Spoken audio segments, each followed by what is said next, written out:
A blessed and lively day po sa ating lahat. Welcome po sa ating araw-araw na pagpapala. Ako po muli, si Pastor RJ Magno. At sa umaga pong ito, sa araw na ito, tayo po ay muling tatanggap ng mensahe at kalakasan mula sa Panginoon. Handa na po ba tayo? Amen. Comment down below kung handa na po tayo. At sa oras po ito, tayo po ay mananalangin.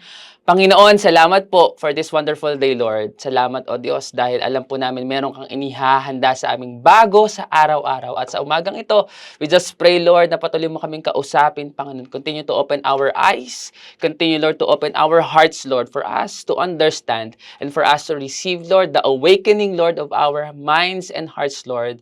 For us to receive, Lord, your fresh anointing and blessings, Lord, from above. In Jesus' mighty name, amen, amen, amen. I hope and pray na as you listen and tune in po sa mga oras na ito ay kayo po ay buhay na buhay, no? Tayo po ay gising na because this topic is entitled Come Alive. Come Alive. Basahin po natin, samahan niyo po ako sa mensahe po ng Panginoon, our foundation verse, o umagang pong ito. Ang babasahin po natin ay mula sa book ng Ezekiel chapter 37 verse 1 up to verse 10. Babasahin ko po sa wikang Tagalog. Sabi po dito, nadama ko ang kapangyarihan ni Yahweh at sa pamamagitan ng kanyang espiritu ay dinala niya ako sa isang libis na puno ng kalansay. Verse 2, inilibot niya ako sa lugar na puno ng mga kalansay na tuyong-tuyo na. Verse 3, tinanong niya ako, Ezekiel, anak ng tao, palagay mo ba ay maaari pang mabuhay ang mga kalansay na ito? Sumagot ako, kayo po lamang ang nakakaalam, Yahweh. In verse 4, sinabi niya sa akin, magpahayag ka sa mga kalansay na ito, sabihin mo, mga tuyong kalansay, dinggin ninyo ang salita ni Yahweh. Ito ang pinapasabi niya, bibigyan ko kayo ng hininga at kayo'y mabubuhay. Lalagyan ko kayo ng litid at laman at babalutin ng balat. Bibigyan ko kayo ng hininga at kayo'y mabubuhay. Sa gayon, makikilala ninyo ako si Yahweh. In verse 7, ito pong pagkakasabi, nagpahayag nga ako tulad ng utos sa akin, nang ako'y nagsasalita, nagkaroon ng malakas na ugong at nabuo ang mga kalansay. Verse 8, nakita kong sila'y nagkaroon ng litid at laman, nabahalot sila ng balat, ngunit hindi pa humihinga.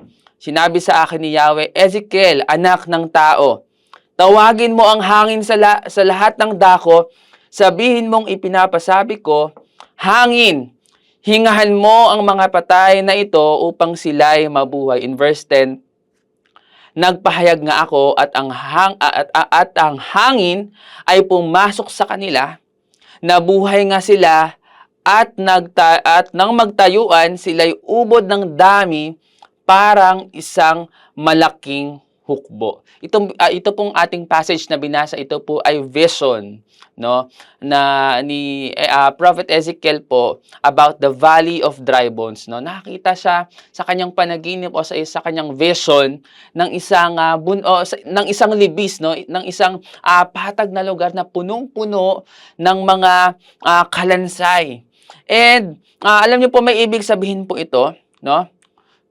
Na ipaliwanag po ito, it explains that during those time, yung mga tao po, no, the people of Israel during those time were in exile. No, sila po ay nawawalan ng pag-asa. They feel hopeless. They were abandoned. And they were spiritually dead. Ito po yung sumisimbolo po doon sa nakita po ni Ezekiel sa kanyang vision. Ngayon po sa araw po nito, mga kapatid, mga kaibigan, no, especially sa ating mga young adults, sa ating mga youth, no, shout out sa inyo. I hope and pray na kayo ay nanonood at nakikinig din every day ng ating araw-araw ng kapala. Gusto ko pong itanong sa inyo ito. Have you ever felt stuck, no? Naranasan na ba natin na parang sa buhay natin or one point in our life, we feel empty, we feel hopeless, parang feeling natin parang hindi na tayo lumalago, parang walang nangyayaring bago sa buhay natin, no? Sometimes we can relate to this passage, no, sa Bible na sometimes maaring tayo yung dry bones, no? Pakiramdam natin ang buhay natin, we feel spiritually dry or lifeless. no?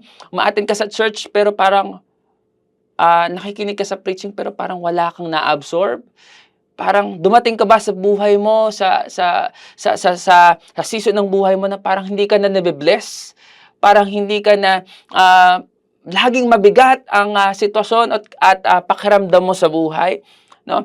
Gusto ko pong bigyang diin ito sa araw na ito na ang Diyos po ay nagbibigay buhay sa ating lahat. God's power is to restore hope and to revive what seems lost, dead in our life, and He wants to bring new life. Nais ko pong bigyan po ng diin sa umaga pong ito na especially in our battle cry, no? Tayo po ay nananalangin, no? Tayo po, ang ating pong battle cry speaks of being a watchman.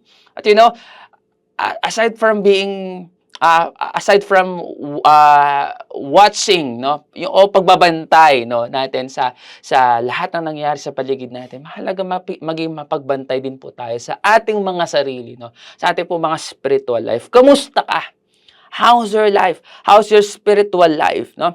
Many of us experience or have moments na pakiramdam natin we are like those dry bones yung nakita ni Ezekiel, no, na a valley of dry bones, no. Sometimes we are spiritually, we are emotionally, or even mentally dead.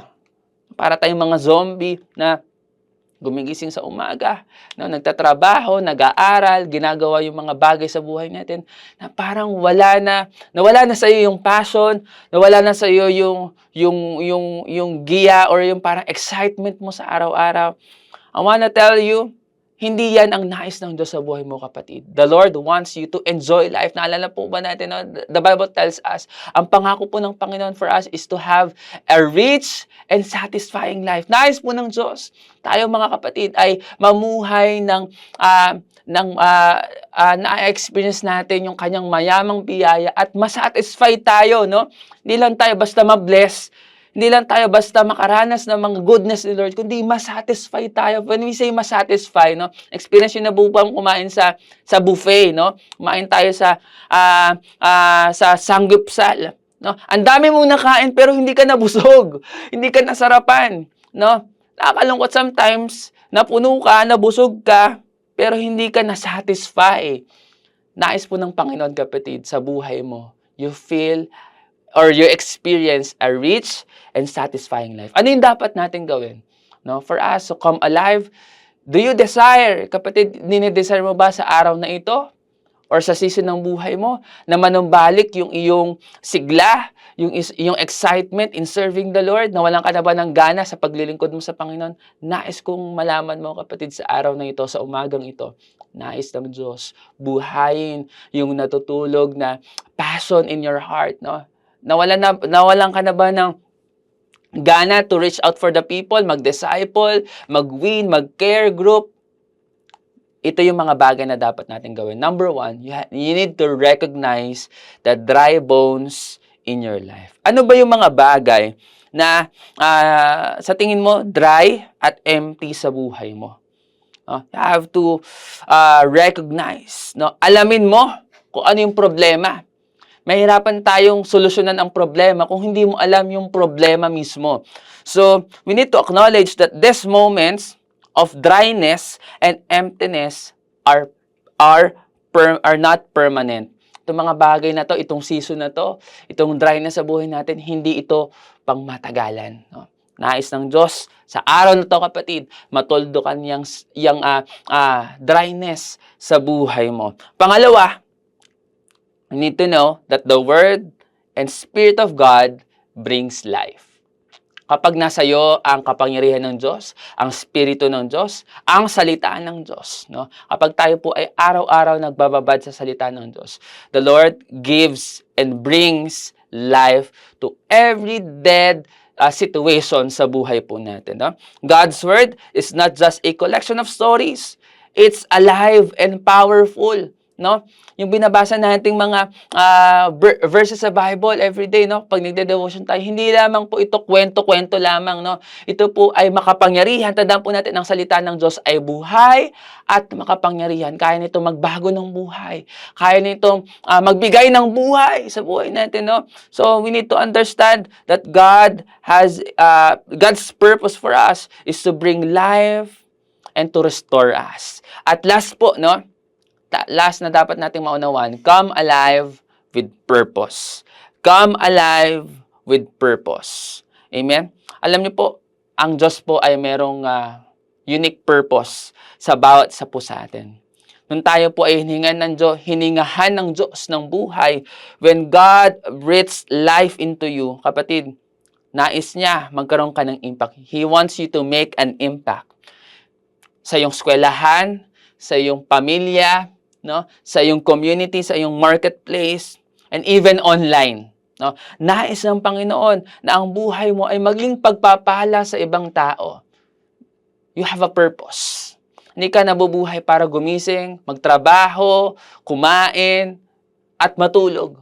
And eventually, no, mamamatay. Hindi nais ng Diyos ang buhay mo maging routine lamang. Nais po ng Panginoon ng buhay natin magkaroon ng purpose. Amen po. Sa oras po na ito, nais ko pong i-encourage ang bawat isa po sa atin. Ano yung dapat mong gawin sa araw na ito? Now, what do you want to do? Ano yung nais mong gawin ng Diyos sa buhay mo? For you to experience His fullness, for you to experience a rich and satisfying life. No? Come alive! Hindi na po ito yung panahon para tayo ay magtulog-tulugan. Hindi na po ito yung panahon para tayo ay magpetex-petex na lamang. No? Na nasa church ka pero wala kang contribution, wala kang ginagawa, wala kang ministry. This is the right time for us to become involved and to do the works of the Lord, no? To become part of the ministry and to witness, no? To serve our purpose. Oras po ito, tayo po yung mananalangin. At ikaw kapatid na nakakaranas ng dryness, no? Na parang feeling mo hopeless ka, at pakiramdam mo, wala ka ng excitement in serving the Lord, I want to tell you, this morning, sa araw na ito, nais ng Diyos bigyang buhay ang bawat aspeto ng buhay mo na nawawalan na ng purpose. He want to restore you. He want to give new life sa buhay mo. Kung ikaw ito, kapatid, hawak mo man yung cellphone mo or nanonood ka sa YouTube, sa Facebook, sa TV, I want to tell you, as you close your eyes, pwede mo bang ilagay yung kanang kamay mo sa dibdib mo as we pray? No? God has a wonderful plan and God has a purpose for your life. Ayaw ng Diyos masayang tong pagkakataon na to. Ayaw ng Diyos masayang ang buhay mo that you spend every day of your life without your purpose, without serving your purpose. Hallelujah. Aming Diyos, dakila ka at makapangyarihan ka sa aming mga buhay, Panginoon. Hindi ka lamang, Lord, source of life, but you yourself is the life, Lord. Ikaw, Panginoon, ng buhay. Ikaw ang nagbibigay sa amin ng kalakasan. Ikaw ay makapangyarihan sa lahat. Kaya sa oras na ito, hinihiling namin, Panginoon, restore, Lord, every situations, every dead situations, Lord, every dead aspect sa buhay namin, Panginoon. Every dead dreams, Lord, yung mga namatay na pangarap, dead hopes, Lord. Let there be restoration, revival, Lord, sa iyong mga anak sa umagang ito sa pangalan ng Jesus. And I just pray, Lord, we just reach out, Lord, sa bawat mga anak mo, Panginoon, na dumaranas, Lord. Even, Lord, na masakit at karamdaman, Lord, sa oras na ito, Panginoon. Sometimes, Lord, pakiramdam namin yung mga physical limitations namin, yung sakit, karamdaman, Lord, illness, Lord, or yung kahinaan namin physically. Kala namin ito yung magiging hadlang para maglingkod kami sa iyo, Lord. I pray, Lord, let your healing, your miracle touch, Lord, be upon us, Lord. Right now, in the name of Jesus, receive that healing right now, kapatid. Sa oras na ito, tanggapin mo ang kagalingan mula sa Panginoon, sa pangalan ni Jesus. Sa oras na ito, binibigyan ka ng Lord ng kalakasan, matinding anointing and power sa oras na ito, sa umagang ito. Nais ng Diyos. Sa oras na ito, kapatid, mag-witness ka. As you go through this day, meron kang kakausapin, i-encourage na tao because the Spirit of the Lord is in you. As He brings life in your heart, lalabas yan sa bibig mo and you will encourage other people. In Jesus' name. Receive that right now in the name of Jesus. Salamat, Panginoon, sa kagalingan, Salamat, Lord, for regaining and bringing new life, Lord, in our purpose, Lord. In Jesus' name, amen. Amen. Magpalayo po tayong lahat. Come alive in Christ Jesus. Hallelujah.